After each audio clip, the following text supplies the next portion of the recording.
Educación al Día. Dirección General, Omar Arango Jiménez. Escúchelo de lunes a viernes a partir de las 7:30 de la noche en Somos Comunicación, Lucha y Servicio. Bueno, por aquí nos encontramos en la movilización del 28 de mayo al presidente de la ANEP, Asociación Nacional de Educadores Pensionados Regional Antioquia. ¿Qué tal? ¿Cuál es el balance suyo? ¿Cómo vio la movilización este 28 de mayo? Como se esperaba, la respuesta del pueblo colombiano tomándose las calles para decir no vamos a permitir más fraude, no vamos a permitir más que se pisoteen los derechos de los trabajadores en el país. Y hoy estamos dando una respuesta contundente, diciéndole a toda la oligarquía, a toda la extrema derecha y al paramilitarismo infiltrado, impostrado en el Congreso, que la consulta sí se va a dar y que las reformas sociales sí se van a dar en la calle. Y hoy estamos demostrándole, y mañana y el 11, con las 4 tomas de las principales ciudades del país, el pueblo se va a volcar a decir sí a la consulta, y esperando el 1 de junio para que el decreto del presidente haga la convocatoria para irnos a las urnas a decirle al Congreso: somos nosotros, es el constituyente primario quien tiene la voz, la palabra y las decisiones en el país. Mañana 29, ahí también continuamos con el paro de 48 horas.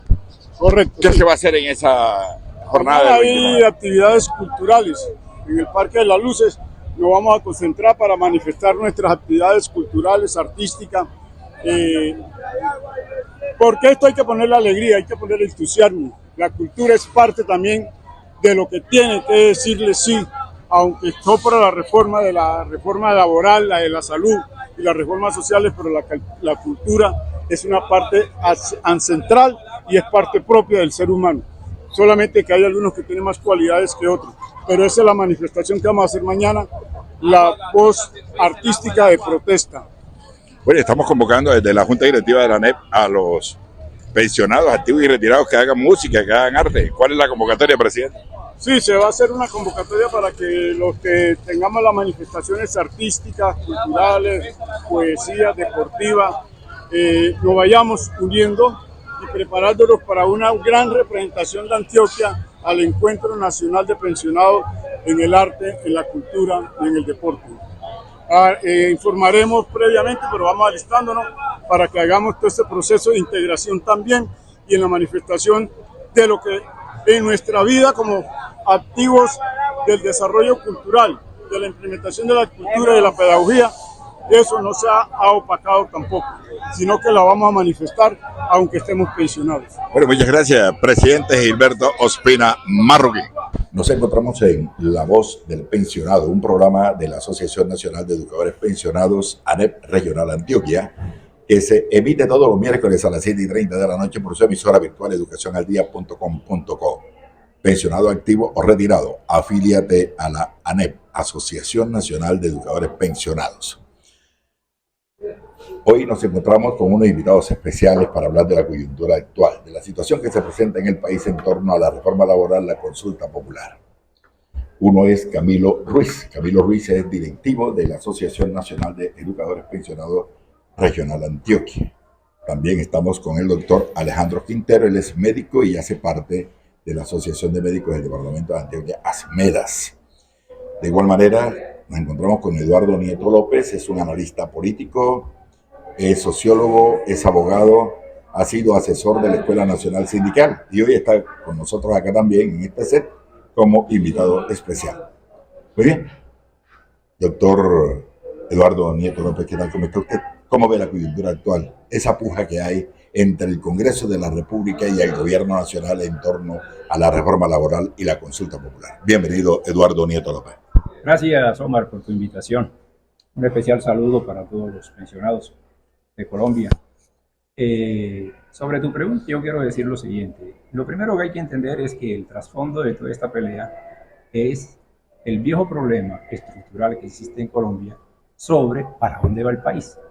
Pues el país profundiza el curso neoliberal que se inició con el gobierno de Barco y de Gaviria, o el país para ese proceso y se enrumba por la vía del reformismo social, económico y político. Ese es el gran dilema que atraviesa la historia contemporánea nuestra.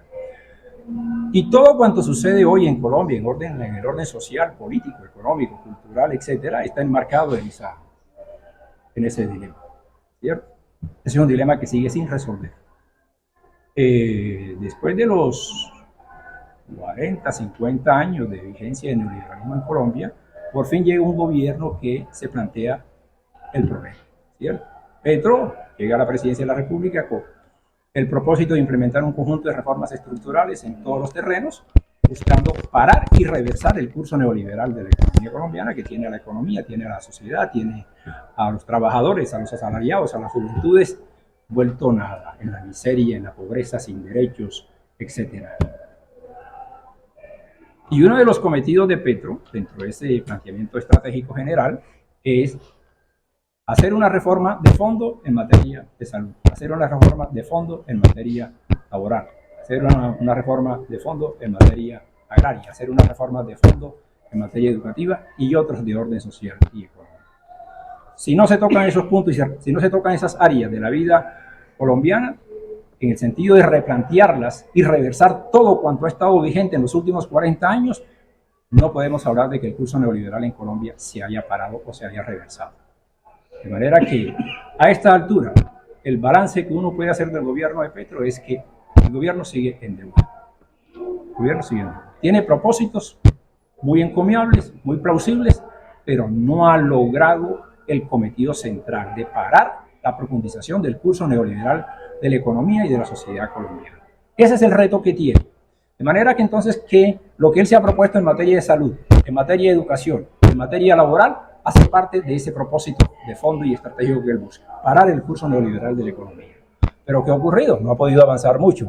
No ha podido avanzar mucho por dos situaciones muy concretas. Primero, porque en realidad él optó por la vía de las instituciones, concretamente del Congreso de la República, para empezar un replanteamiento de todo eso. Pero no tenemos las mayorías en el Congreso. La mayoría en el Congreso están en manos del Partido Liberal, del Partido Conservador, de Cambio Radical y del uribismo. Y esos son justamente los partidos políticos que han estado comprometidos con el modelo neoliberal en Colombia. Y se resisten a replantear las cosas. Entonces, justamente por eso, porque nosotros no tenemos la mayoría en el Congreso las cosas no avanzan, ¿cierto? Por eso es justa la expresión que ya se hizo popular de que lo que hay es un bloqueo institucional, ¿cierto? Que cuenta además con la complicidad de la rama judicial o de sectores de la rama judicial, principalmente de las altas cortes y del Consejo de Estado, ¿cierto?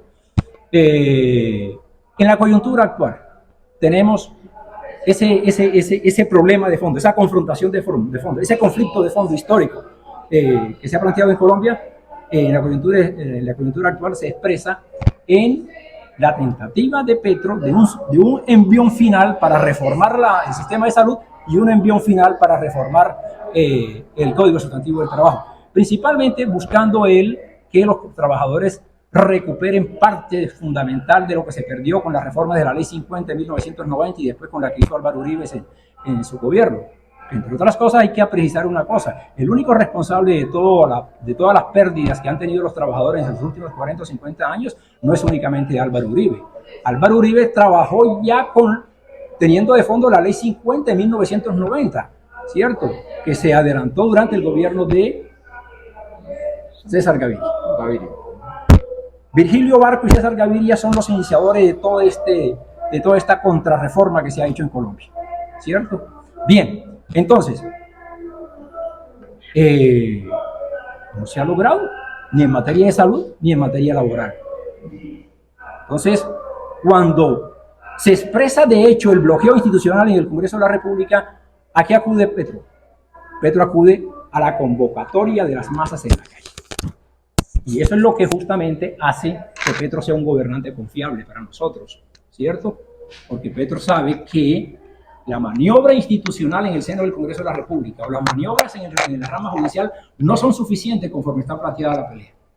Si la gente no sale a la calle a pelearse la conquista de todas estas reformas que él ha planteado, no se va a lograr por vía institucional. De manera que Hoy en la coyuntura lo que estamos viendo... Usted como abogado, ¿así ve posible entonces, como lo está diciendo el presidente Petro, si el Congreso de la República no convoca a la consulta popular, yo lo hago por decreto? Constitucionalmente, legalmente, ¿es posible que el presidente Petro haga eso? Primero ubiquemos lo de la consulta. ¿Cuándo sale la consulta? La consulta sale cuando ocurre que se bloquea acudiendo a artimañas, a jugaditas extrañas en el Congreso de la República, que la reforma sea aprobada en el Congreso. O sea, acudiendo a los procedimientos conforme están establecidos en el reglamento del Congreso, no se aprueban la reforma, ¿cierto?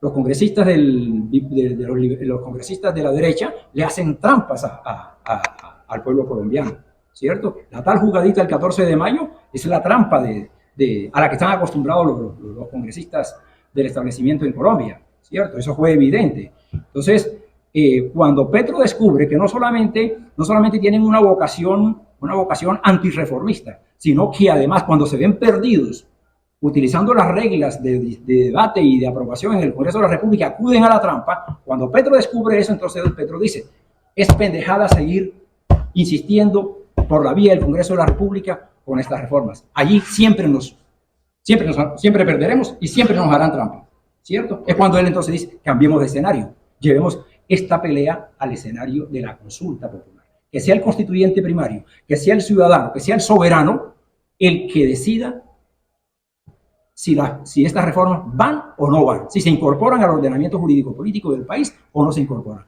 Ahí es donde nace entonces el escenario de la consulta popular. Perfecto, muy bien. Es Eduardo Neto López, analista político, sociólogo, abogado, hoy con nosotros en la web del pensionado. Muchas gracias a amigo Moisés Martínez, pensionado, deportista muy reconocido y que se va a afiliar a la Asociación Nacional de Educadores Pensionados, ANEM, me lo acaba de decir. Muchas gracias también a Fabián Henao Carmona por su asistencia técnica. Camilo Ruiz, directivo de la ANEP.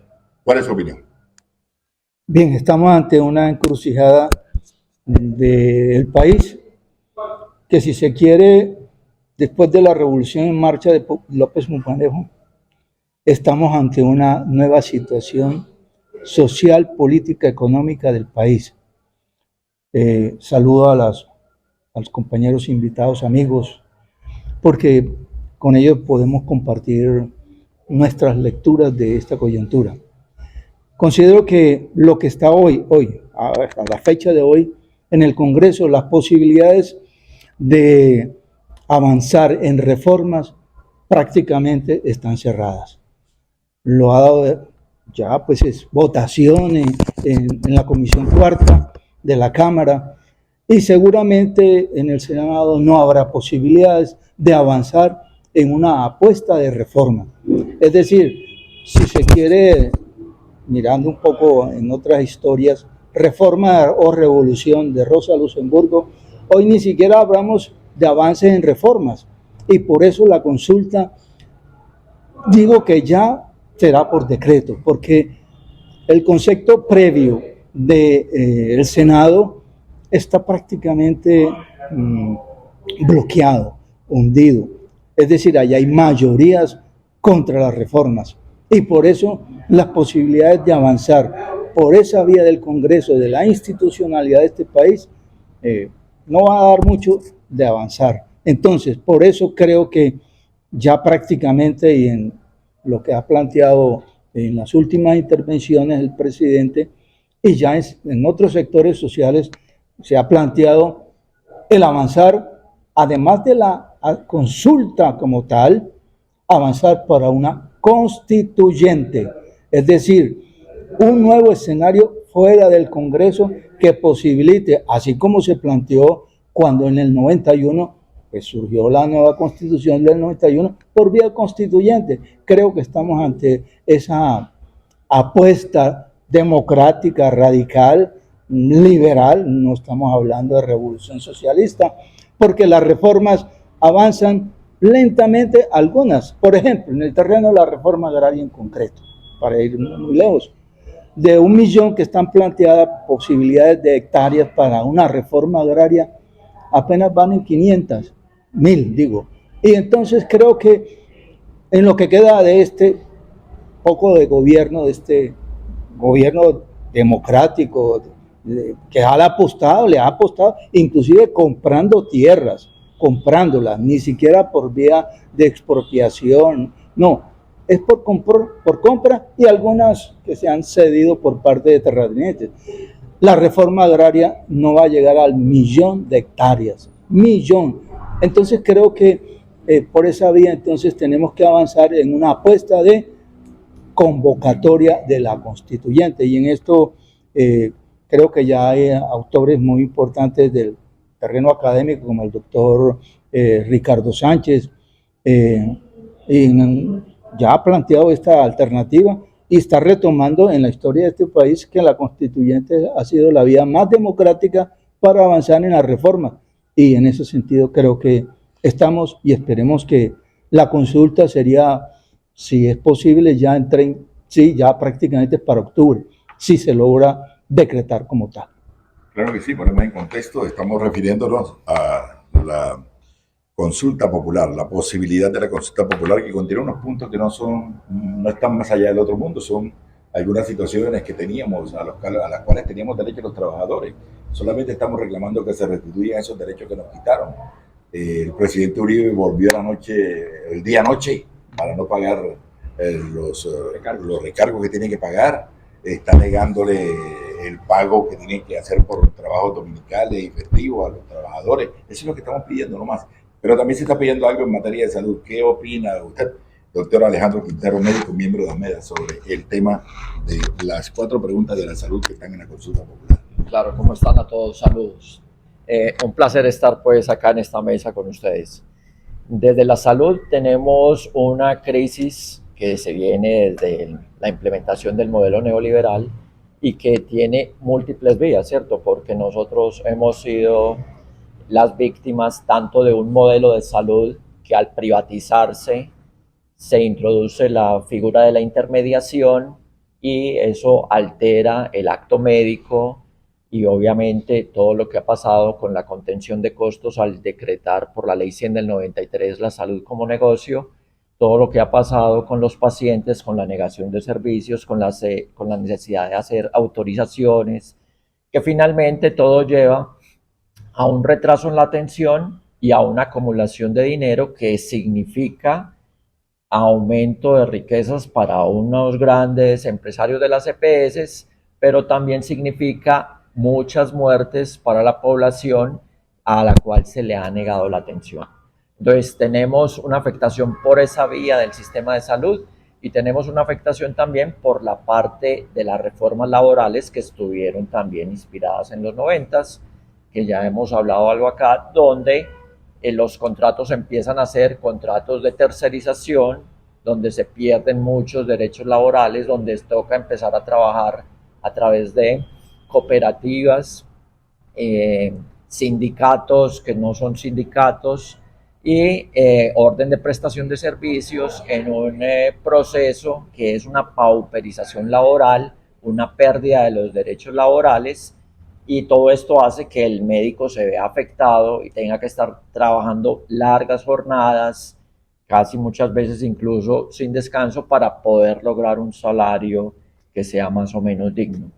Entonces, con las reformas que se están planteando, que como lo hemos dicho también acá, se están negando por el Congreso, en la reforma, en la consulta popular, tenemos 4 puntos que dijéramos que son muy importantes para ese proceso de reforma. Uno es lo que ha pasado con los medicamentos y es que el gobierno pueda producir y distribuir los medicamentos. Hace poco vimos todo el escándalo que pasó con el contrato que dejó amarrado el señor Duque con los CHAR, el problema de no entrega de medicamentos por parte de Audifarma, etcétera. Entonces, este punto es fundamental para que el gobierno asegure la producción y la distribución de los medicamentos.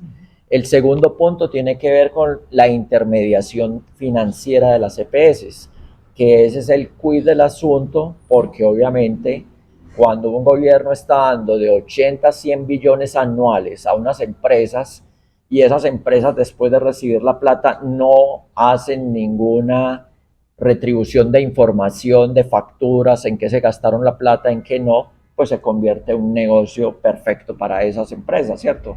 Se les está dando una plata y no se les puede controlar el gasto. Lo que entonces está hablando la consulta es, vamos a terminar esa intermediación financiera de las EPS para que la plata pueda fluir directamente a las instituciones prestadoras de salud a través del ADRES, ¿cierto?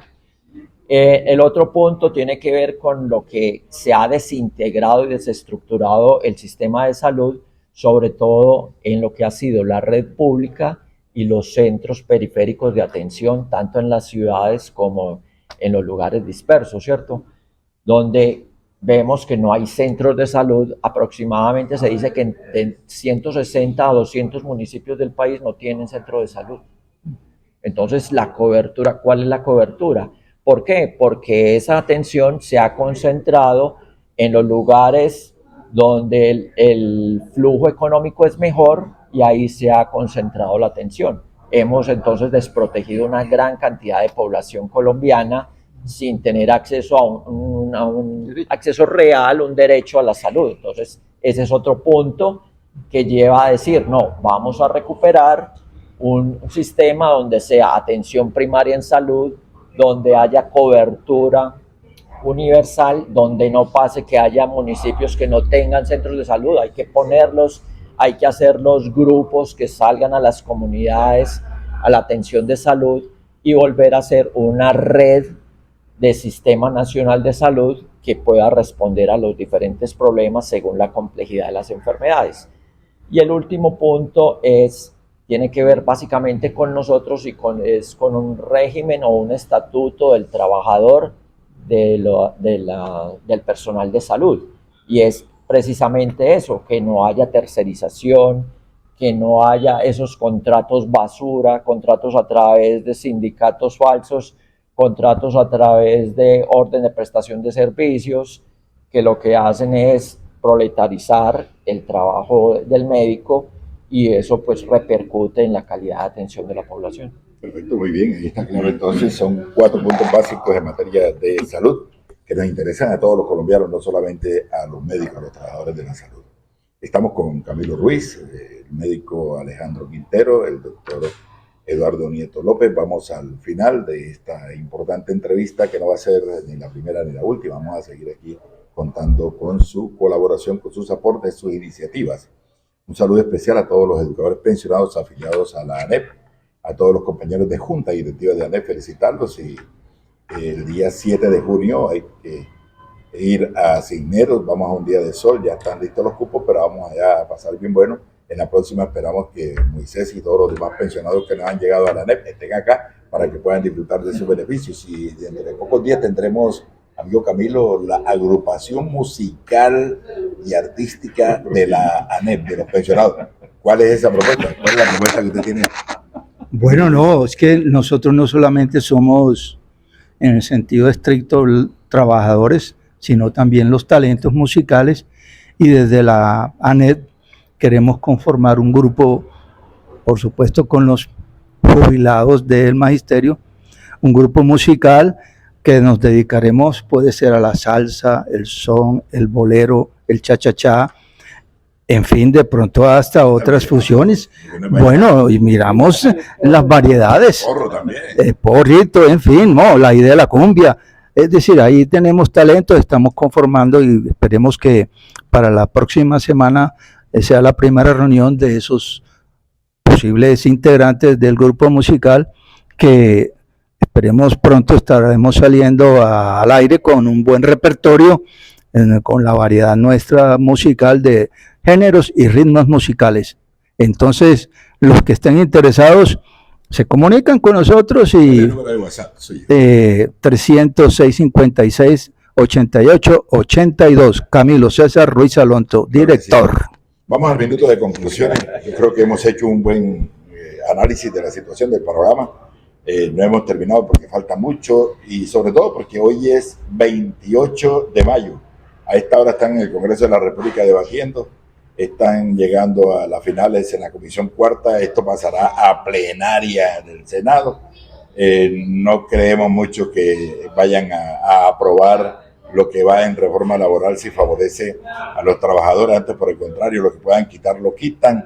De todas maneras, aquí lo que queda vigente es la consulta popular, no hay más. La propuesta del gobierno nacional y lo que decían los compañeros es la movilización, lo único que puede salvar a los trabajadores del pueblo colombiano. Minuto de conclusiones, doctor Eduardo Nieto López, su llamado en vista de todo esto, el contexto que hemos comentado en el día de hoy, ¿a qué nos convoca a los colombianos? No, el asunto es concreto, Omar. El conflicto está planteado.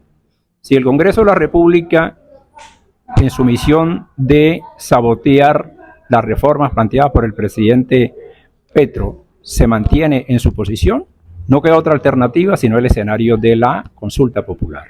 Eso es concreto y en ese contexto hay que entender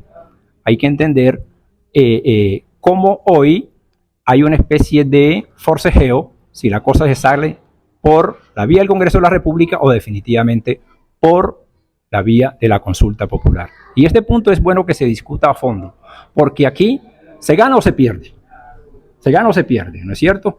Y yo creo que el pueblo colombiano, los trabajadores de manera particular, tienen que entender que la vía del Congreso de la República sigue siendo sinuosa, sigue siendo incierta, sigue siendo tramposa. Yo lo que creo es que hay que apostarle a la propuesta del presidente de la República, la consulta popular, ¿no es cierto?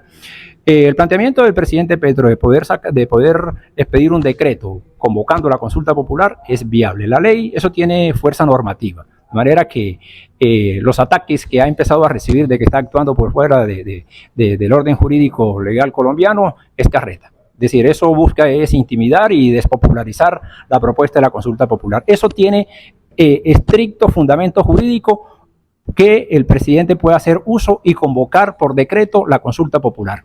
Hay normas que la regulan, ¿no es cierto? Ahora, no faltará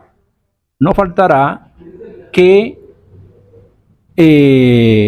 se atraviesen obstáculos para que el presidente la decrete. Claro. Eso seguramente va a ocurrir. Claro. Y eso hay que preverlo, ¿no es cierto? Eso hay que preverlo porque lo que hoy tenemos es un forcejeo entre las fuerzas tradicionales, la derecha, la burguesía y los sectores populares, ¿cierto? Ahí hay un forcejeo que se expresa institucionalmente en el Congreso y se expresa parcialmente en la calle, con las movilizaciones que hemos estado haciendo. Yo creo que no hemos sido todavía lo suficientemente contundentes para marcarle el rumbo de la vía por la que se va a solucionar este problema. Y yo creo que si no se resuelve por la vía de la gente en la calle, cualquier solución de orden institucional, vale decir, en el Congreso de la República, siempre será incompleta, defectuosa y tramposa. Por eso me parece a mí que yo creo que es hora de plantear el debate entre las organizaciones populares, porque no le compete al presidente de la República, le compete al movimiento obrero y popular la convocatoria de la huelga general de masas en Colombia, ¿no es cierto? Y este punto es clave, y permíteme un minutico, yo me extiendo un poco más para plantear este asunto.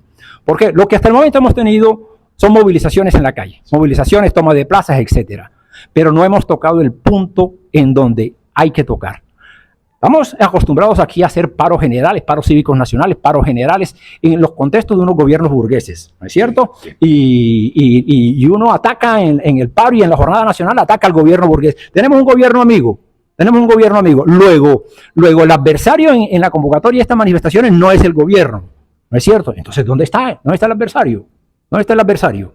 ¿Cierto? El adversario está representado hoy en la institucionalidad del Congreso de la República. Los partidos de la burguesía y la burguesía misma, simbolizada en las grandes corporaciones económicas, en las grandes empresas sociales y productivas en manos de la burguesía, de los capitalistas. Entonces, por eso yo creo que el planteamiento de la huelga general hay que aterrizarlo. Aquí en Colombia no tenemos una tradición de huelga general. Tenemos tradición de paros cívicos, ¿cierto? Que la gente, por obstaculizar ciertos servicios, paraliza el país, que genera el hecho social y político, ¿no es cierto? Pero la huelga general, que apunta a que se paralice la producción de bienes y servicios, no lo tenemos. Y eso hay que bajar, esa discusión hay que bajarla entre la dirigencia sindical y popular. ¿Cómo hacemos efectiva una huelga general de masas en Colombia? Que yo creo que le tocamos el punto donde le duele a la burguesía y a sus representantes políticos. Perfecto. Minuto de conclusión, doctor Alejandro Quintero, miembro de ASMEDAS. Bueno, después de semejante conclusión, no, lo único que yo diría es que la fortaleza está en los movimientos sociales, en el movimiento popular y está en las calles. Ya sabemos que nos estamos enfrentando al poder hegemónico del país, que nos ha manejado desde hace mucho tiempo, que no van a dejar o van a bregar a impedir por todos los medios hacer alguna modificación. Entonces lo que nos queda es la fuerza popular, la calle. Yo creo que ahí es donde hay que apuntar todo. Correcto, Camilo Ruiz. Bien, ante los acontecimientos estamos, y en eso rescato una canción Inti Illimani, Pueblo unido jamás será vencido. Y en este momento la fortaleza del movimiento se va a medir a partir de hoy y tendrá sus alcances no solamente en la movilización en la calle, sino en la organización, desde un contrapoder. Y ese contrapoder puede surgir vía cabildos, vía asambleas, vía otras formas extrainstitucionales que puedan decir que puede generarse contrapoder a ese poder institucional, llámese Congreso en este caso, y el poder de los representantes del poder económico en este país, que son los que están ahí negando las reformas. Y en ese sentido, entonces, es la apuesta si se quiere avanzar en una constituyente, y ahí enfatizo, si la posibilidad de las formas de movilización, de resistencia, de contrapoder, puedan avanzar en otras formas de poder en la calle, pero también institucionales. Y la Asamblea Constituyente puede ser una vía, y ya se dio cuenta en la historia de este país de la Constituyente del 91. Entonces no estamos nada lejanos a esa posibilidad, retomando estas experiencias en este momento, ya a partir de hoy, con la movilización.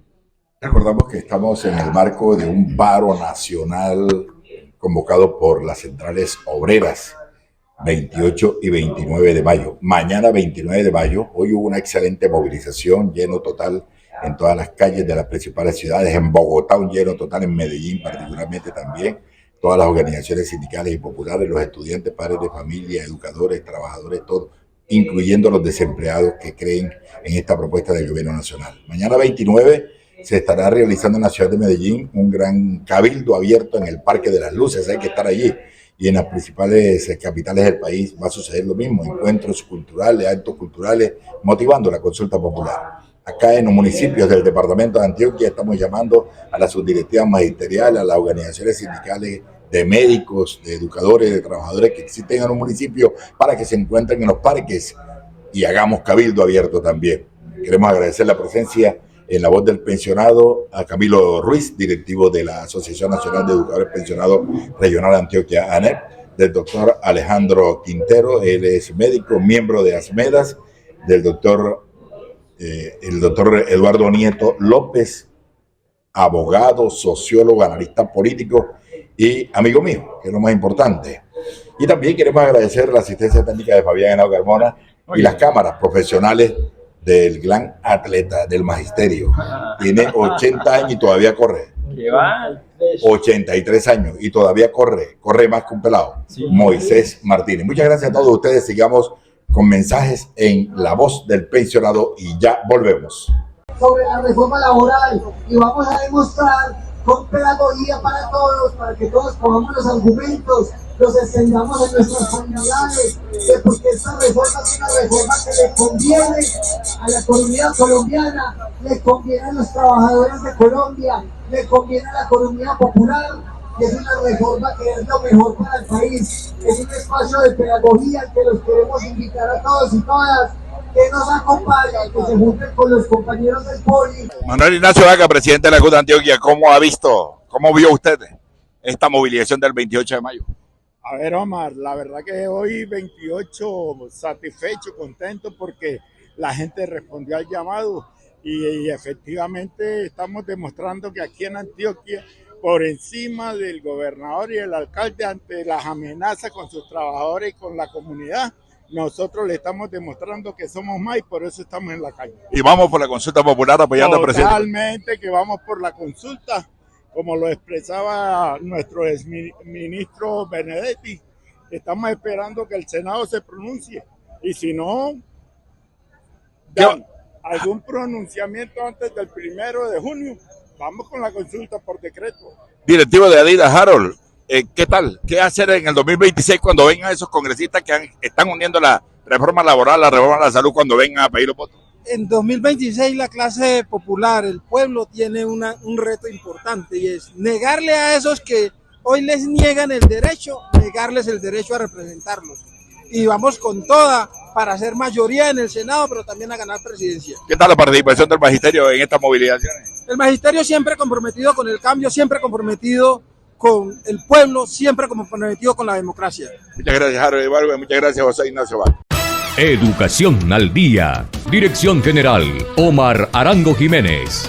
Escúchelo de lunes a viernes a partir de las 7:30 de la noche en Somos Comunicación, Lucha y Servicio.